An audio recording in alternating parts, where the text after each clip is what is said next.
शब्द रूप में विराजमान परम पूज्य स्वामी जी महाराज, परम श्रद्धेय पूज्य महाराज जी के चरणों में कोटि कोटि नमन प्रणाम करते हुए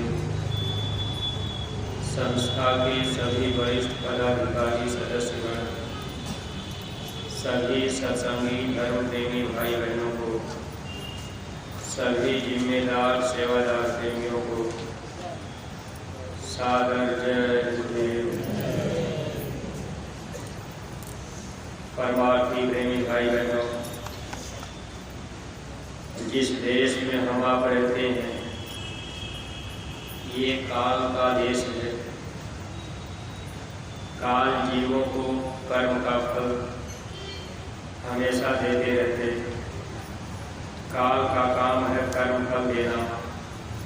इस संसार में हम आप ये मानव जन्म पा गए, जो भी अच्छा बुरा कर्म हम आप करते रहेंगे, इस कर्म की सजा हम जीवों को नरकों और 84 में दी जाती है।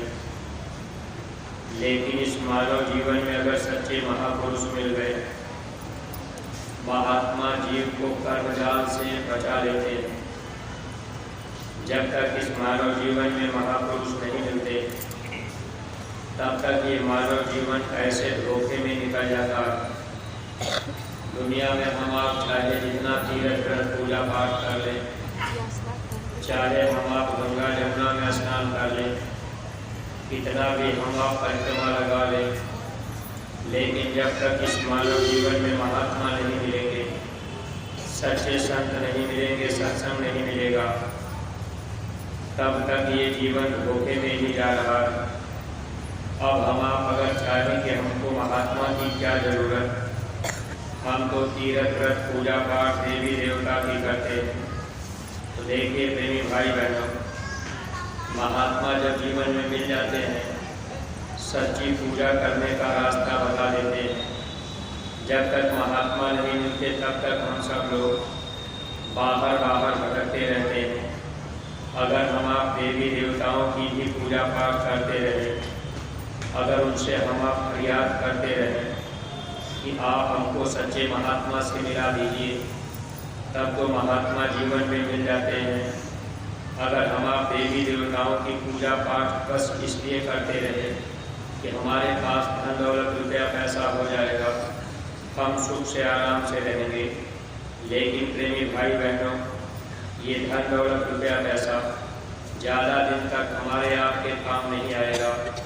जब शरीर का समय पूरा होगा, इस शरीर से हम लोगों को निकाल दिया जाएगा, फिर ये धन दौलत रुपया पैसा सब यही पड़ा रह गया। जीवात्मा को धर्मराज के दरबार में पेश किया जाता है, 1 मिनट के अंदर कर्म का हिसाब कर दिया जाता है। अब जीव को फिर 84 में नरकों में डाल दिया जाता। गुरु महाराज बताया करते थे कि जिनको जिनको अपनी बार ये मानव जन्म मिला है, अब ये जन्म दोबारा नहीं मिलेगा। इसलिए परमार्थी प्रेमी भाई बहनों, ये हम लोगों का बहुत बड़ा सौभाग्य है जो ऐसे समय में हम आप सदगुरु के करीब आ गए। गुरु महाराज ने हम जीवों के बात को पकड़ लिया। और जो भी नए प्रेमी भाई बहन देखिए इस दरबार में आप आ रहे हैं, तो आपका बहुत बड़ा सौभाग्य है। लेकिन सौभाग्य उधर कब होगा, जब आप महापुरुष से नाम की दौलत पाकर नाम की कमाई करने लगे, अपनी आत्मा के लिए कुछ धन इकट्ठा करने लगे, तब तो जीवन सार्थक बन जाएगा।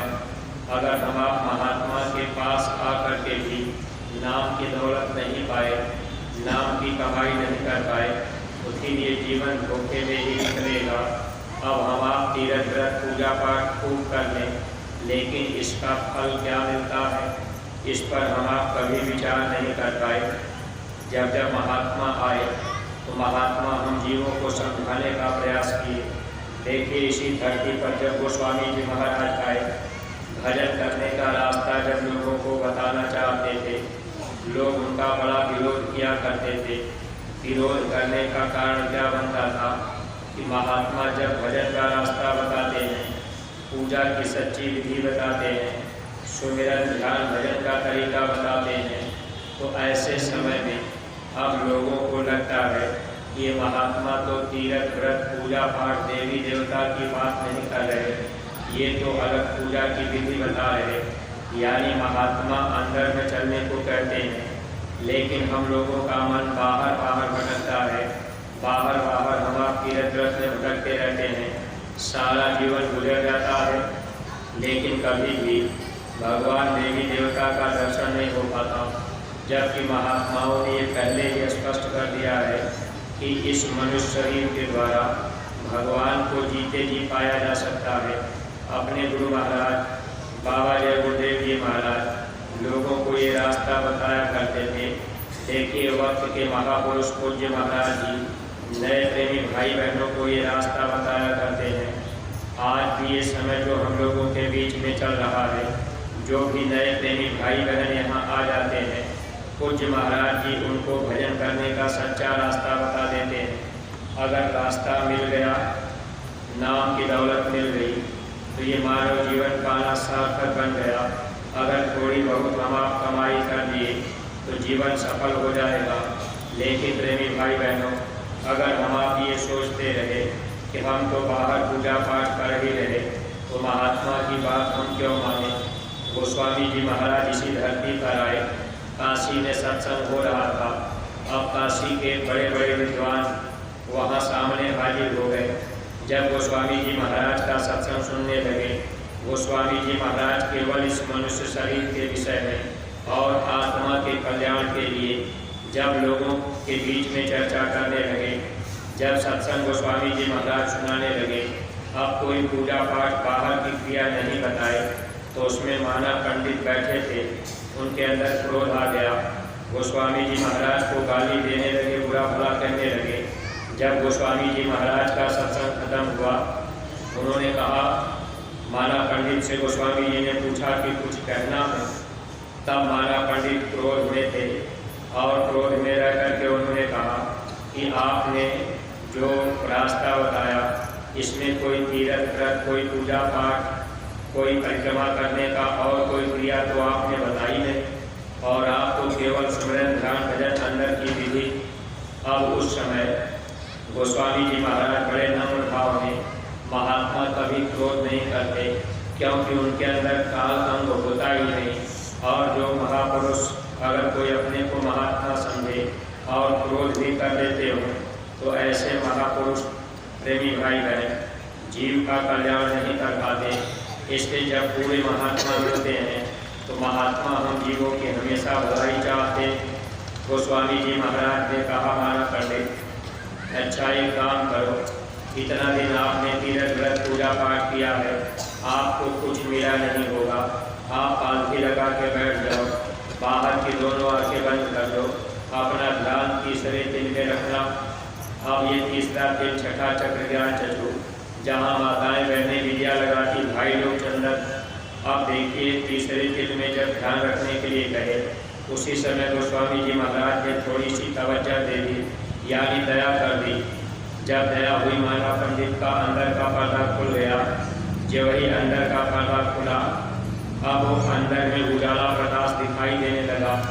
माना पंडित बैठे हुए अंदर में देख रहे, अब सुंदर सुंदर बाग बगीचे, बड़ी बड़ी नदी नहरें, अब देवी देवता के मंदिर, बड़े बड़े मंदिर दिखाई दे रहे। अब खुशबूदार हवा भी चल रही। अब उनको बहुत आनंद आ रहा था। फिर थोड़ी देर बाद गोस्वामी जी महाराज ने अपनी दया वापस खींच ली। उसके बाद माना पंडित को अवंतर में दिखाई देना जब बंद हो गया, तो गोस्वामी जी महाराज तो चुप रहे, लेकिन माना पंडित जब उठे तो गोस्वामी जी के चरणों में गिर गए। अब रोने लगे, कहने लगे, हमसे भूल हो गई, हमको माफ़ कर दीजिए, हमसे गलती हो गई। एक बात मुझे आप साफ साफ बता दीजिए, मैंने इतना दिन तीर्थ व्रत पूजा पाठ किया, लेकिन कभी भी मैंने अंदर में आँख बंद करके ऐसे देवी देवता का दर्शन नहीं कर पाया। आज तो मैंने दर्शन उनका अंतर में कर दिया। तो स्वामी एक भ्रम मेरे मन में, अब आप इसको साफ साफ मुझे बता दीजिए।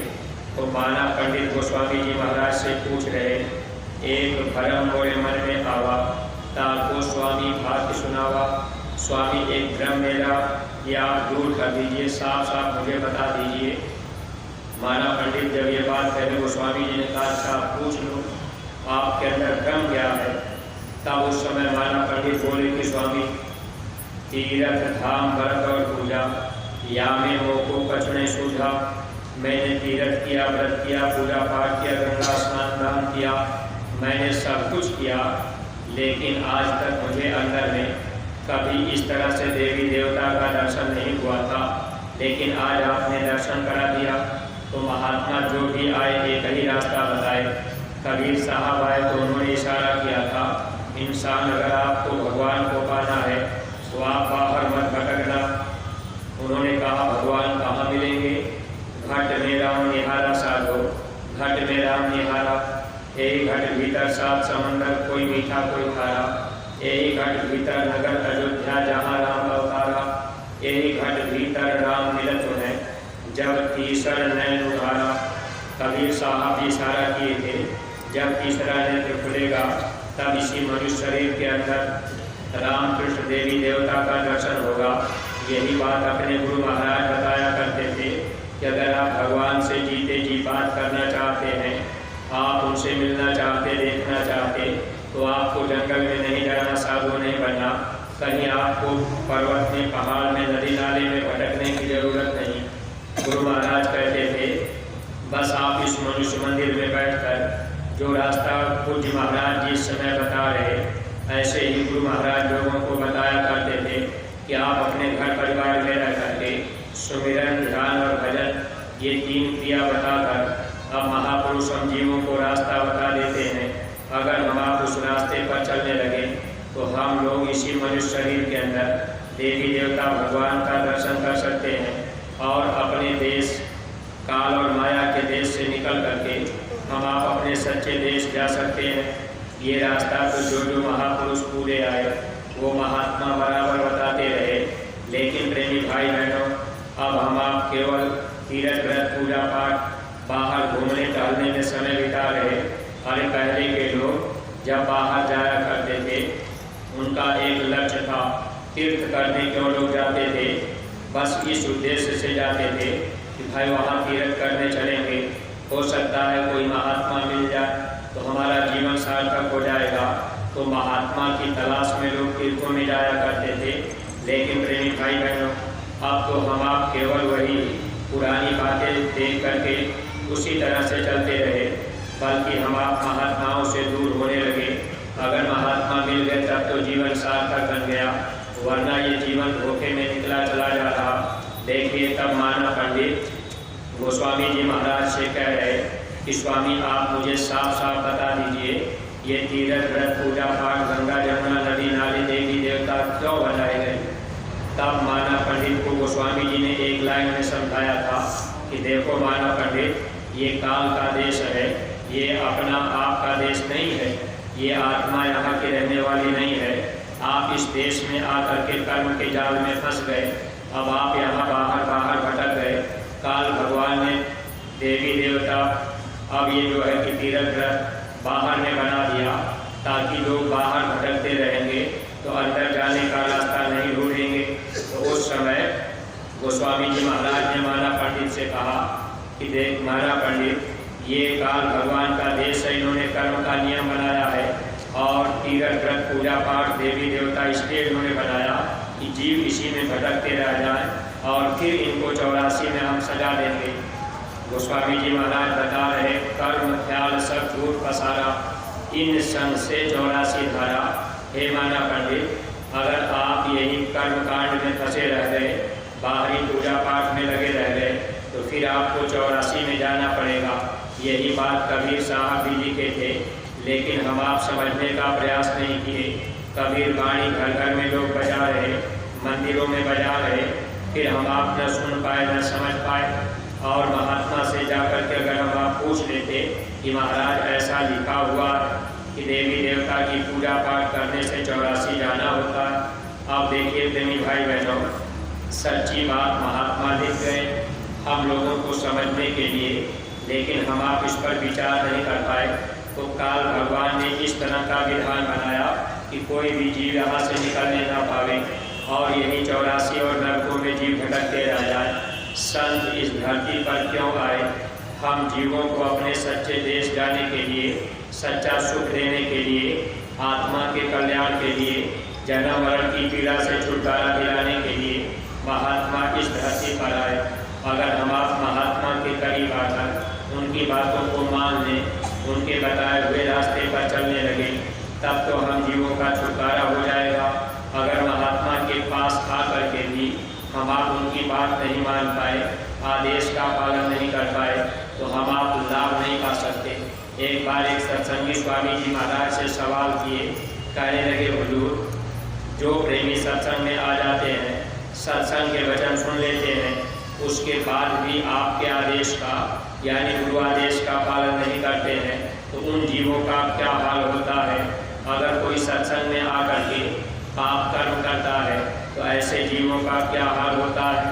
गुरु महाराज ने कहा, जो जीव सत्संग में आकर उसके बाद भी पाप कर्म करते हैं, ऐसे जीवों को फिर काल सजा देता है, और जो जीव गुरु वचन को नहीं मानते, ऐसे जीवों को काल रोक लेता है। इसीलिए महात्माओं ने साफ साफ लिख दिया था, गुरु सर से उतरे शब्द विगुना होए, ताको काल घसीटी है, बचा सके ना कोई।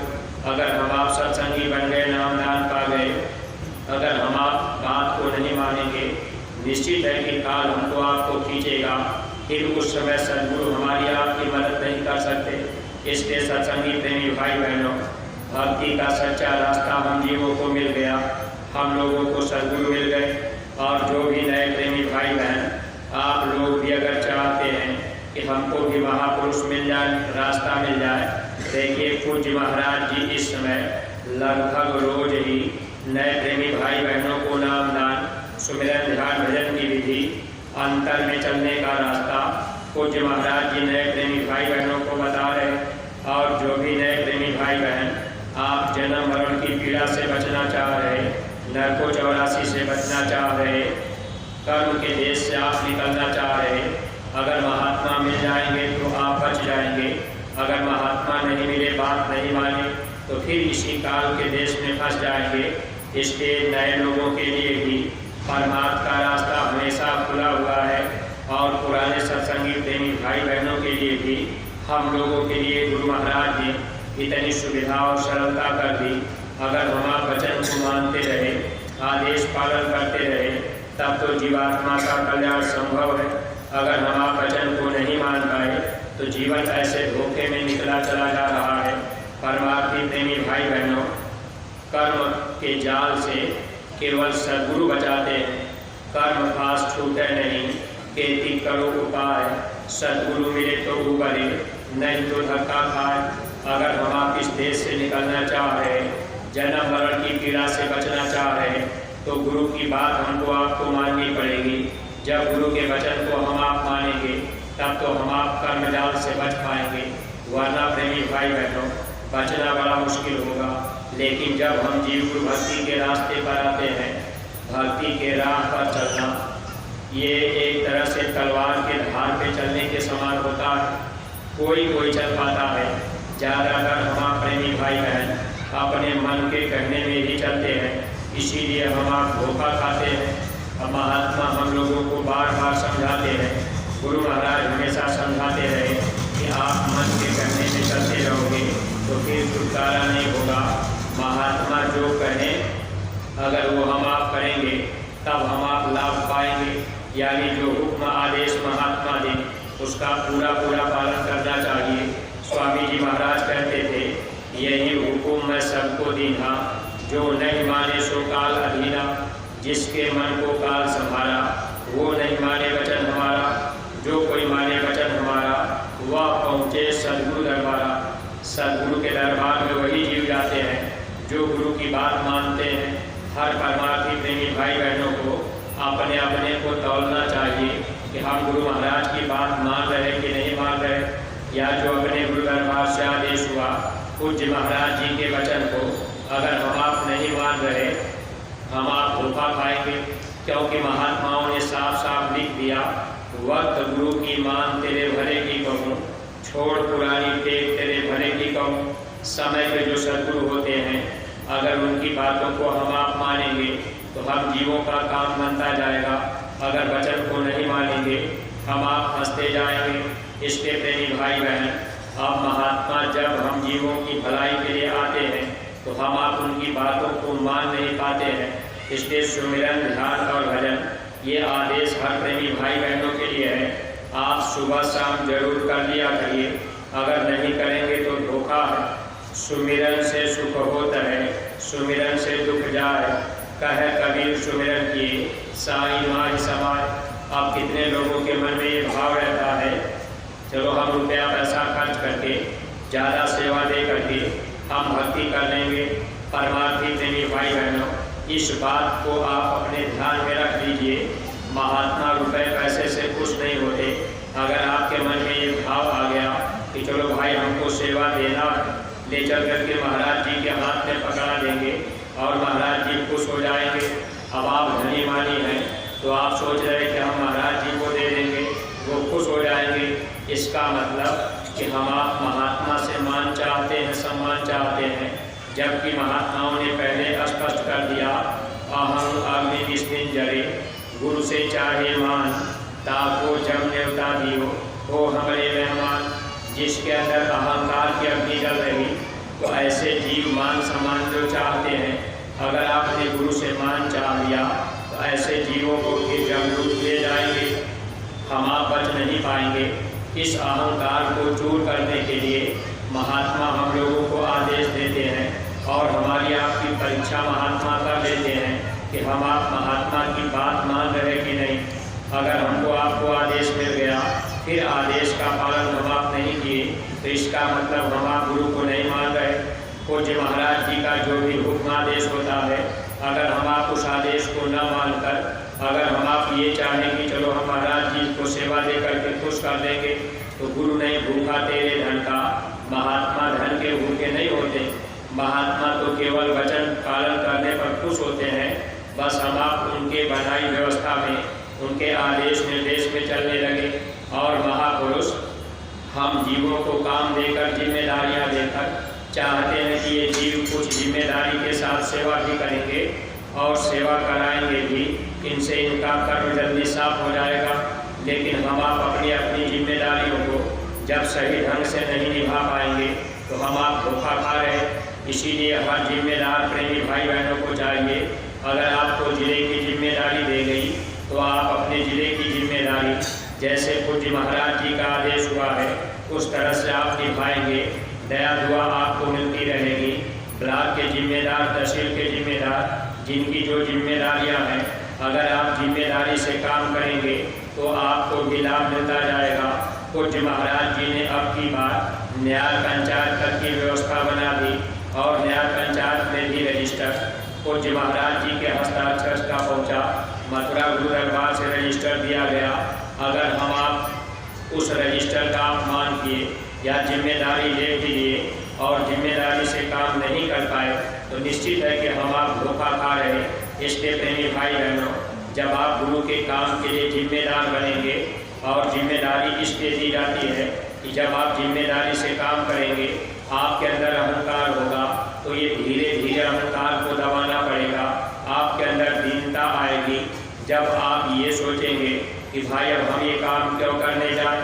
देखिए स्वामी जी महाराज, गुरु महाराज जब दादा गुरु जी जब मौजूद थे तो उस समय स्वामी जी महाराज को दादा गुरु ने आदेश किया कि तुम बैठ करके रोटी मत खाया करो, जा करके घरों में मांग के खाया करो। स्वामी जी महाराज घर में जाते थे, एक रोटी मांगते थे। अब देखिए, भीख मांगना कोई आसान काम नहीं है। गुरु का शिष्य बनना, चेला बनना, ये आसान काम नहीं। आप देखिए, उस समय स्वामी जी महाराज अपने गुरु के एक आदेश का पूरा पालन करते रहे। दादा गुरु ने कहा एक रोटी मांगना, अब ऐसे 6-7 घरों में घूम जाते थे, 7 रोटी मांग लिए, ले आकर के रख देते थे कपड़े में बांध कर। अब एक रोटी पानी में भिगो करके खाते थे, नमक भी नहीं डालते थे। आप देखिए गुरु महाराज ने जो परिश्रम किया, आज हम सत्संगी प्रेमी भाई बहन जरा सा विचार नहीं कर पाए। आज मान लीजिए हमारी आपकी जिम्मेदारियां हो गई, हम आप ब्लॉक के जिम्मेदार, जिले के, तहसील के, न्याय पंचायत के या गांव के बन गए। अगर हम आप अपने अपने न्याय पंचायत में नहीं गए और वहाँ प्रेमियों को गुरु महाराज का संदेश यानी महाराज जी का संदेश नहीं बताए, कोई सेवा का काम हम आप नहीं किए, जिम्मेदारी को हम आप नहीं निभाए, तो जब गुरु के काम के लिए हम आप जिम्मेदार बनाए गए और हम आप जिम्मेदारी नहीं निभाएंगे तो हमारी आपकी जीवात्मा के जिम्मेदार सद्गुरु कैसे बनेंगे। सद्गुरु तो बस वचन पर ही जाते हैं, खुश हो जाते हैं कि कौन मेरी बात मानता, बस इतने से ही महात्मा खुश होते हैं। अगर बात को हम आप न माने, महात्मा के पास हम आप क्यों न पड़े रहें, उनके आगे पीछे हम आप घूमते रहें, लेकिन अगर महापुरुष की बात नहीं मानते कोई लाभ हमको आपको नहीं मिलेगा, हम आप खाली ही रहेंगे। इसके प्रेमी भाई बहनों, आप जितने सत्संगी प्रेमी भाई बहन आप देखिए सेवा भी करते हैं तो सेवा में भी ध्यान रखा करिए। आप लोग अपनी अपनी सेवाएं अपने न्याय पंचायत के रजिस्टर में लिखाया करिए और अपना हस्ताक्षर बना दिया करिए। ये आदेश पूज्य महाराज जी का है। अगर आपने इसको नहीं माना, अब आप सोचेंगे चलो हम वही ले चल करके दे देंगे।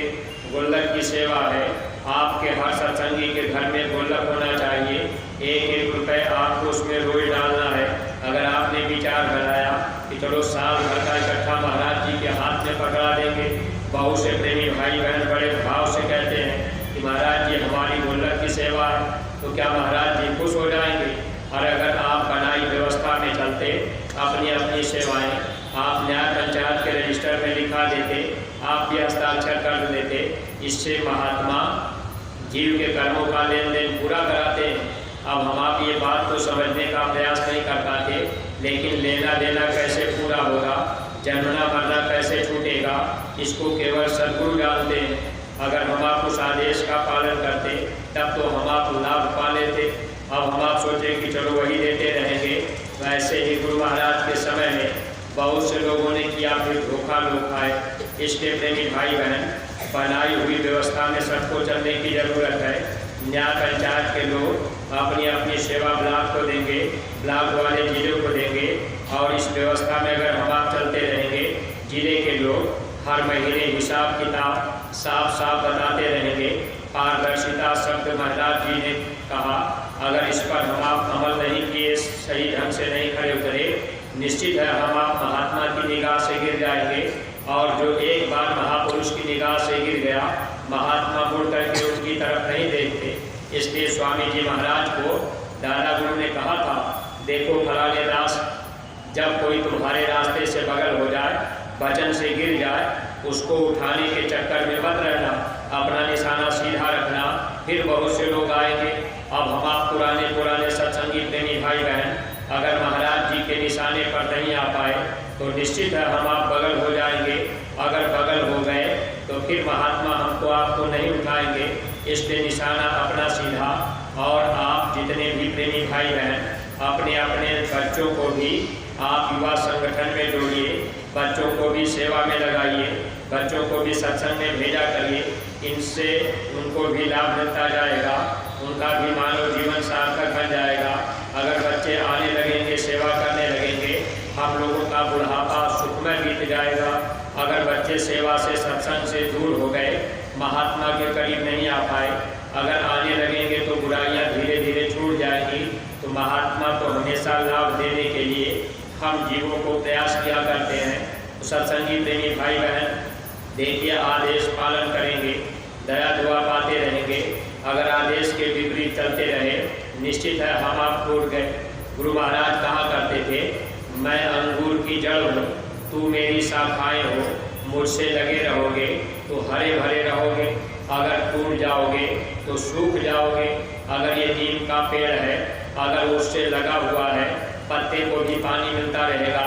अगर कोई पत्ता टूट करके जड़ के पास में आ जाए, सोचे कि भाई हम जड़ में रहेंगे, यानी गुरु मूल होते हैं और संगत जो शाखाएँ हैं। अगर संगत की व्यवस्था में आप नहीं रहे, संगत के आप विपरीत हो गए, तो आप टूट करके अगर चाहेंगे तो चलो हम महाराज जी के पास ही चल करके सेवा जमा कर देंगे, तो निश्चित है कि आप सूखेंगे। इसलिए दया दुआ का लाभ लेने के लिए आप महापुरुष के वचन को मानेंगे, लाभ मिलेगा।